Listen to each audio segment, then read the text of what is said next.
এই বিজয়কে ত্বরান্বিত করেছেন, তাদের প্রতিও জানাই জাতির পরম কৃতজ্ঞতা ও অভিনন্দন। ছাত্র জনতার অভ্যুত্থানে আমাদের দ্বিতীয় স্বাধীনতা অর্জন উৎসবের মুহূর্তে এই স্বাধীনতাকে নস্যাৎ করার জন্য ষড়যন্ত্রকারীরা দেশে একটা অরাজকতার ও ভীতির পরিবেশ সৃষ্টি করেছে। প্রচণ্ড নিষ্ঠুর পতিত স্বৈরাচারী সরকার এসব প্রতিষ্ঠানকে দিয়ে ক্ষমতা কুক্ষিগত করে রেখেছিল।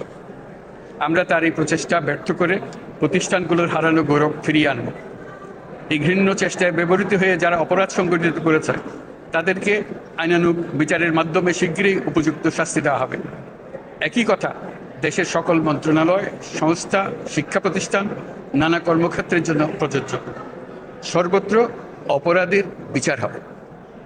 আজ প্রত্যেকটি প্রতিষ্ঠান ও তার সদস্যরা নিজ নিজ কর্তব্য পালন করার মাধ্যমে দ্বিতীয় স্বাধীনতাকে উপভোগ করবেন, দেশকে গৌরবের শীর্ষে নিয়ে যাবেন এবং দেশবাসীকে এবং জগৎবাসীকে উপভোগ করার সুযোগ করে দেবেন।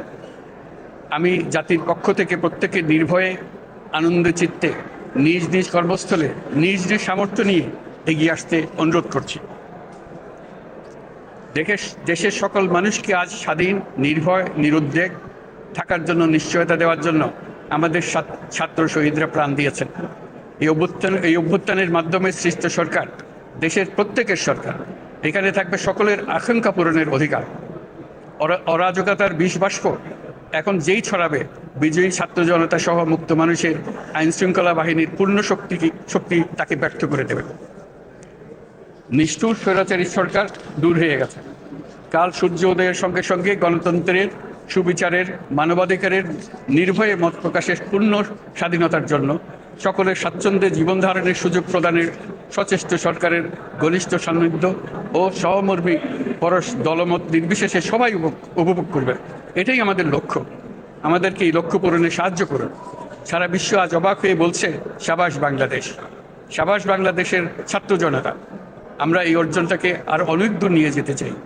আমাদের ছাত্র জনতার জন্য কিছুই অসম্ভব নয়। আমাদের তরুণরা অসম্ভবকে সম্ভব করতে পারে, তারা সেজন্য প্রতিজ্ঞাবদ্ধ।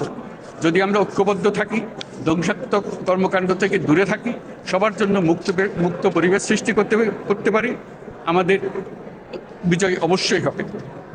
আল্লাহ, মহান আল্লাহ আমাদের সহায় হন।